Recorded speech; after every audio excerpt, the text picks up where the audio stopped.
Hey everyone. Thank you for joining me again. Let's get down to the part two of this. I will not interrupt as often.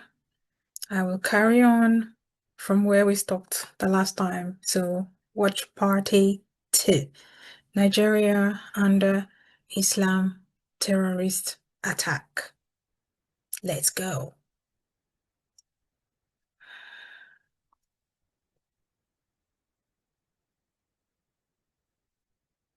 Do you have any idea how many villages have been attacked? I mean, I know it's hard to say with these kinds of things. It's not like we have perfect records. We estimate between 300 to 500 Christian communities completely wiped off the map. Oh my gosh. And they've all been renamed Muslim names in Muslim cities now, in Muslim villages. Like completely wiped off the map. It's Muslim conquest. It's just Yes. small scale, like you said, death by a thousand cuts conquest, but it's violent Muslim conquest for sure. You know, when Yes. 9/11 happened, I remember this. Okay, so it's been 25 years, right? So it's been a while now. So there's people who don't remember or weren't there. But I remember after 9/11 happened, there was some people who started saying, "This is radical Islam, guys. This is," and then there's other people who said, "No, no, this is Islam," and that was like a debate. Is it radical Islam or is it Islam? It's Now, Islam. I'm going to say that it's actually Islam because they're walking in the footsteps of Muhammad and it fits with Yeah. his life and his pattern and his behaviors. But there was a thing that happened in the U.S. and I want people to think about this contrast. In the U.S., we had our leaders, like the president of the United States, going public after 9/11, saying to everybody, "Islam is peace. Islam is peace."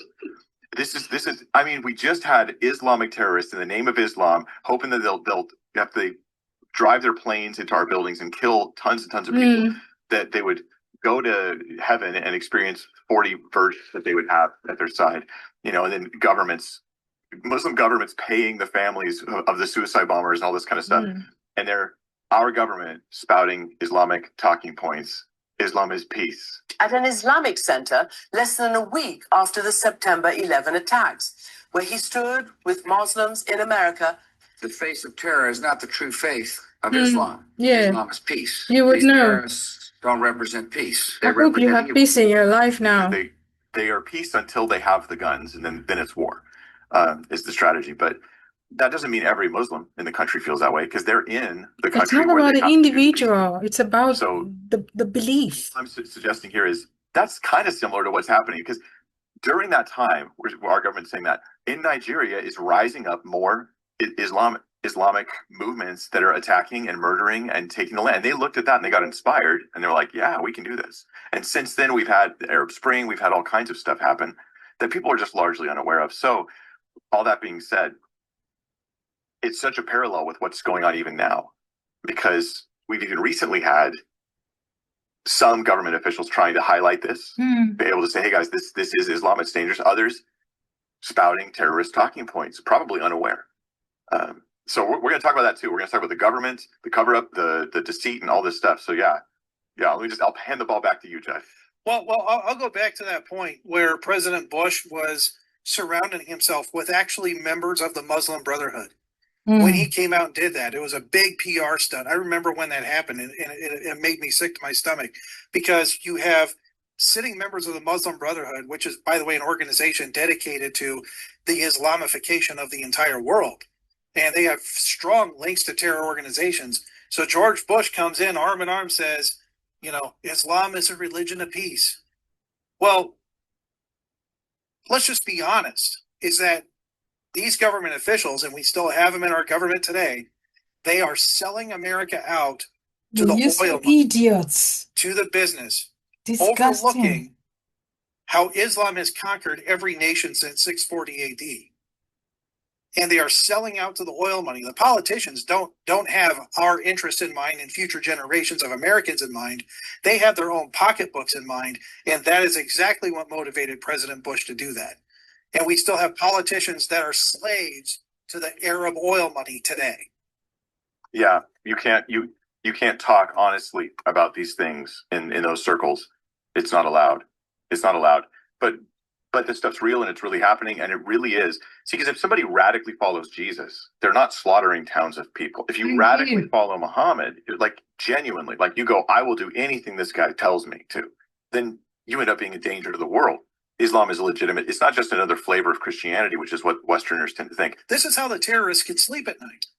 This is how they can sleep at night, because they believe that they are going to be rewarded by Allah in heaven for killing people, for killing children, for killing women, for killing the elderly. They believe that they're being rewarded for this. This is essential to their religion. I'm sorry, I know I said I wasn't going to interrupt. That's a valid point. Jesus Christ came and gave his life. Jesus died to give us life.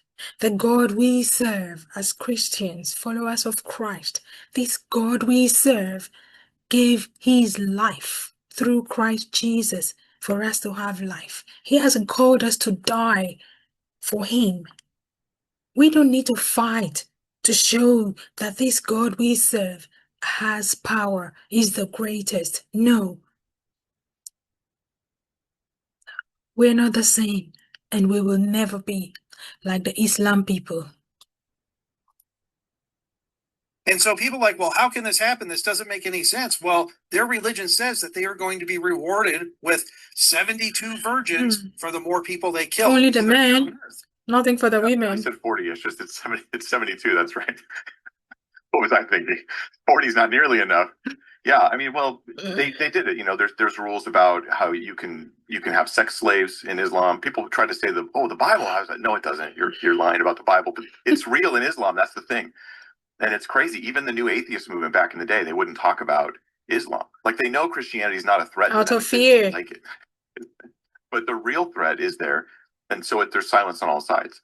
But now tell us, what else is going to help us prove like that this stuff's really happening in Nigeria? Because the popular thing to do for right now for the government as well as others is to go, this is exaggerated. It's really mostly Muslim on Muslim violence. It's not even Christians and all of those types of claims. So help us out. If you're a skeptic watching this, Judd, tell that person, how will they know the truth about what's happening? Because they're getting mixed messages.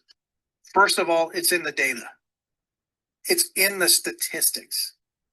For every Muslim killed, because I'll just be honest, I'll explain how this works. So they say, well, Muslims are being killed too. Right. Well, you have rival factions within the Fulani ethnic militia, who are the radical Islamic terrorists that are doing the killing in Nigeria. You have rival factions, and then they fight one another. You have different leaders of different Fulani sects and tribes that battle it out every now and then because they can't get along on who's more radical, right? So you have some of those killings, but they all join together to go kill Christians and take territory, and then they'll fight amongst themselves a little bit, but then they'll keep going and conquering territory and working their way down. Now, for every Muslim that's killed, there are 6 Christians that are killed. The ratio is 6 to 1. Those are the actual statistics. Now, what are people saying about this though? So you can know that 6 to 1 is the real ratio, but what is the message going out from, say, the government or others? Well, I'll get to that in a second. Oh, okay, sure. So it's 6 to 1.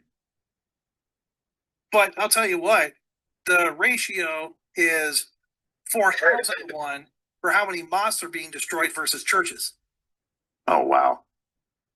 4,000 churches are destroyed, and then 1 mosque gets destroyed. And even the mosque being destroyed, it's not because of Islam. It's because of Muslim jihadists. They're being killed because of Muslim extremism. Right. They're being killed because of Muslim extremists. Yeah. So 19,000 churches have been burned to the ground and destroyed in Nigeria since 2001.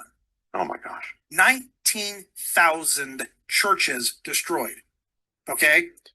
Let that sink in, guys. Just think about that. Yet we have people in that same nation, we have people in the Western world who want us to believe the lies from the pit of hell, that this is not about the Islam religion. Go into their book. You would see how they've been told to go carry out all the evil things against other people that do not believe. Thank God that this is gaining traction. More people are aware now, and it's been exposed. How many mosques have been destroyed? Maybe 10, if you're lucky.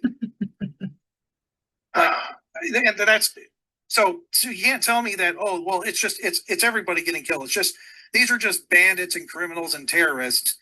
And this is the lie that the Nigerian government has formulated and is pushing out to the public.